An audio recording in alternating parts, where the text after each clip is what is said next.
नमस्कार, आप देख रहे हैं न्यूज वॉच भारत और मैं हूं आपके साथ पूजा भारती। शुरुआत करते हैं बुलेटिन की। पहली खबर उत्तर प्रदेश के झांसी से है, जहां पर जेल के अंदर ही एक कैदी के आत्महत्या करने का मामला सामने आया है। बता दें कि मृतक मऊरानीपुर का रहने वाला था। कैदी का नाम करान कुशवाहा बताया जा रहा है और वह झांसी जेल में 2021 से 304 आईपीसी की धारा में सजा काट रहा था। कैदी ने आत्महत्या क्यों की, यह एक बड़ा सवाल है। वहीं जेल अधीक्षक ने लापरवाह सिपाही को तत्काल निलंबित कर दिया है और मामले की जांच पड़ताल कर रही है। बंदी का नाम करण कुशवाहा था, जो इस जेल में 10/10/21 को आया हुआ था और ये 304 धारा 304 का अपराधी था। 4A में रह रहा था और ये बंदी जो है शाम के 4:45 के करीब गमछे से अपने आप को हैंग करने का प्रयास किया। वहाँ तैनात बंदी रक्षक ने उसको तत्काल बचाने का प्रयास किया। अन्य लोगों ने मिलकर उसको बचाने का प्रयास किया और हॉस्पिटल ले गए। हॉस्पिटल के बाद इसको जीवन रक्षार्थ बाहर भेजा गया मेडिकल कॉलेज, तो जहाँ अभी सूचना प्राप्त हुई थोड़ी देर पहले कि वो उसकी डेथ हो गई।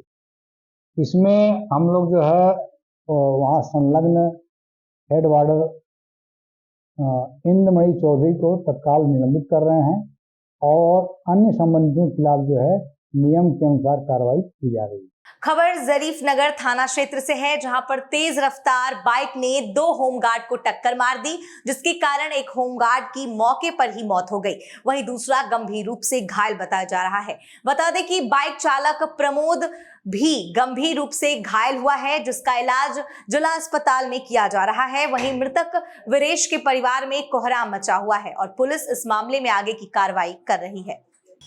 ड्यूटी करके वहीं खड़े थे थाना गेट पर।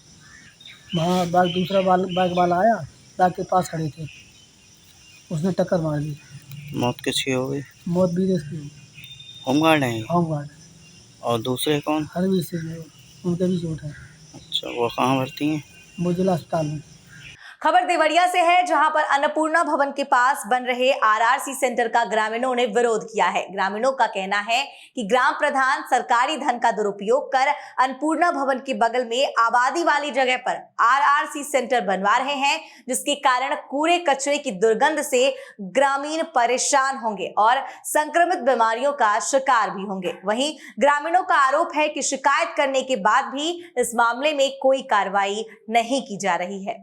अन्नपूर्णा भवन में यह है कि जैसे अभी अन्नपूर्णा भवन बनना चाहिए खाद गड्ढे में, जो गांव से बाहर है, अभी खाद के लिए बिल्कुल सुपीरियर जगह है, लेकिन वहाँ अन्नपूर्णा भवन के पास में खाद गड्ढा का वो खाद कैंपस बनाया जा रहा है।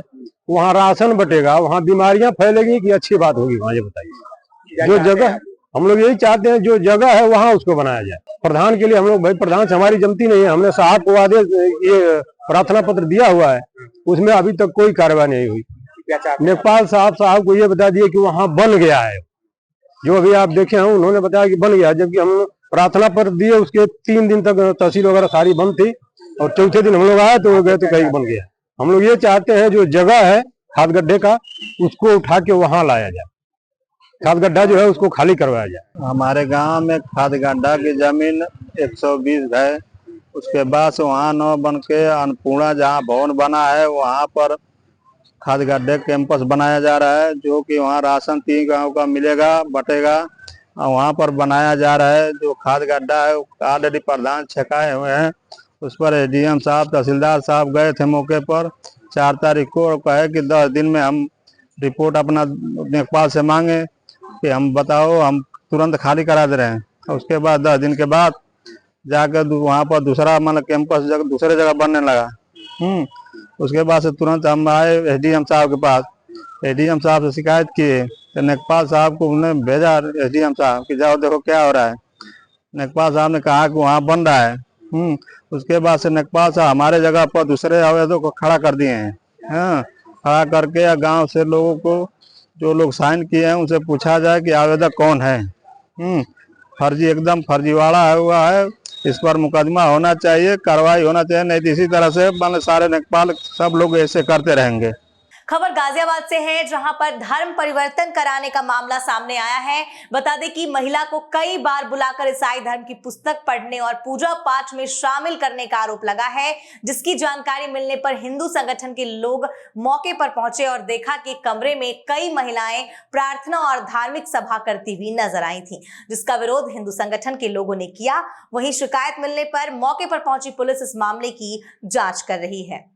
खबर झांसी से है, जहां पर पुलिस और बदमाशों के बीच मुठभेड़ का मामला सामने आया है। बता दें कि एसओजी टीम को मुखबिर से सूचना मिली कि रक्सा थाने में दर्ज मुकदमे में वांछित चल रहा शातिर बदमाश जंगल में छिपा हुआ है, जिसकी सूचना पर पुलिस ने बदमाश को पकड़ने के लिए घेराबंदी की, लेकिन बदमाश ने पुलिस को देख फायरिंग शुरू कर दी और जवाबी कार्रवाई में पुलिस के द्वारा फायरिंग की गई और गोली बदमाश के पैर में जा लगी, जिसे गिरफ्तार करते हुए उपचार के लिए झांसी के मेडिकल कॉलेज भेजा गया। पुलिस ने बदमाश के पास से एक देसी तमंचा तथा 2 जिंदा कारतूस के साथ बिना नंबर की मोटरसाइकिल बरामद की है। वहीं पुलिस इस मामले में आगे की कार्रवाई कर रही है। खबर हमीरपुर से है, जहां पर 4 दिन पहले एक गांव में 2 वर्षीय नाबालिग मासूम के साथ रेप की घटना को अंजाम दिया गया था, जिसके विरोध करते हुए सैकड़ों ग्रामीण रेप के आरोपी को फांसी दिए जाने की मांग कर रहे हैं। ग्रामीण प्रदर्शन करते हुए कलेक्ट्रेट ऑफिस पहुंचे और जिलाधिकारी को ज्ञापन देते हुए ग्रामीणों ने कहा कि रेप के आरोपी को फांसी की सजा दी जाए और परिवार को 10 लाख रुपए की आर्थिक सहायता और सुरक्षा की मांग की बात की। बता दें कि रेप कि इस मामले में पुलिस ने आरोपी को गिरफ्तार कर लिया है और आगे की कार्रवाई शुरू कर दी है। 26 तारीख की शाम 3 से 6 के बीच में बबलू प्रजापति पुत्री काव्या प्रजापति, जो कि जिसकी उम्र 2 साल है लगभग, उसकी मां गई थी खेत में मजदूरी करने। पिता दिल्ली में मजदूरी करता है, तो एक मोहल्ले का ही देवकरण प्रजापति आता है और इसका एक भाई है, इससे बड़ा 2 साल लगभग बड़ा है, तो उसको 10 रुपए 5 रुपए टॉफी लेने के लालच से बाहर भेजता है और बिटिया को उठा के अंदर उसके साथ बलात्कार किया। और जब माँ आई तो देखा तो इसके भाई ने बताया कि मम्मी वो बैठा ये अपने घर में घुसा रहा, तो माँ गई अंदर तो देखा तो खून से लथपथ लड़की बेहोश हालत में मिली। हम लोग मांग करते हैं, पहली बात तो आरोपी को फांसी हो, क्योंकि 2 साल की बच्ची आप खुद ही समझ सकते हैं कि कितनी जघन घटना है।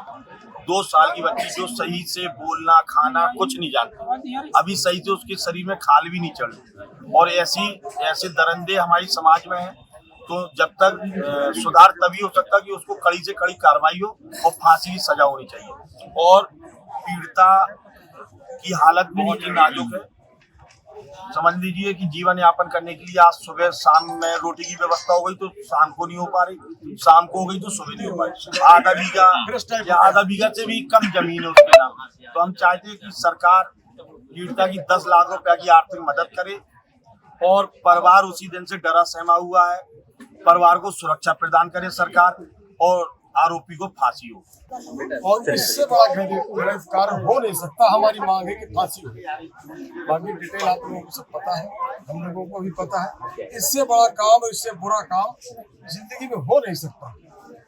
इसलिए हमारी मांग है पूरे गांव की तरफ से, पूरे परिवार की तरफ से, समाजवादी परिवार की ओर से हम बात करते हैं कि इनको तत्काल फांसी दी जाए। आज के बुलेटिन में बस इतना ही। बाकी खबरों के लिए देखते रहिए न्यूज़ वॉच भारत। नमस्कार।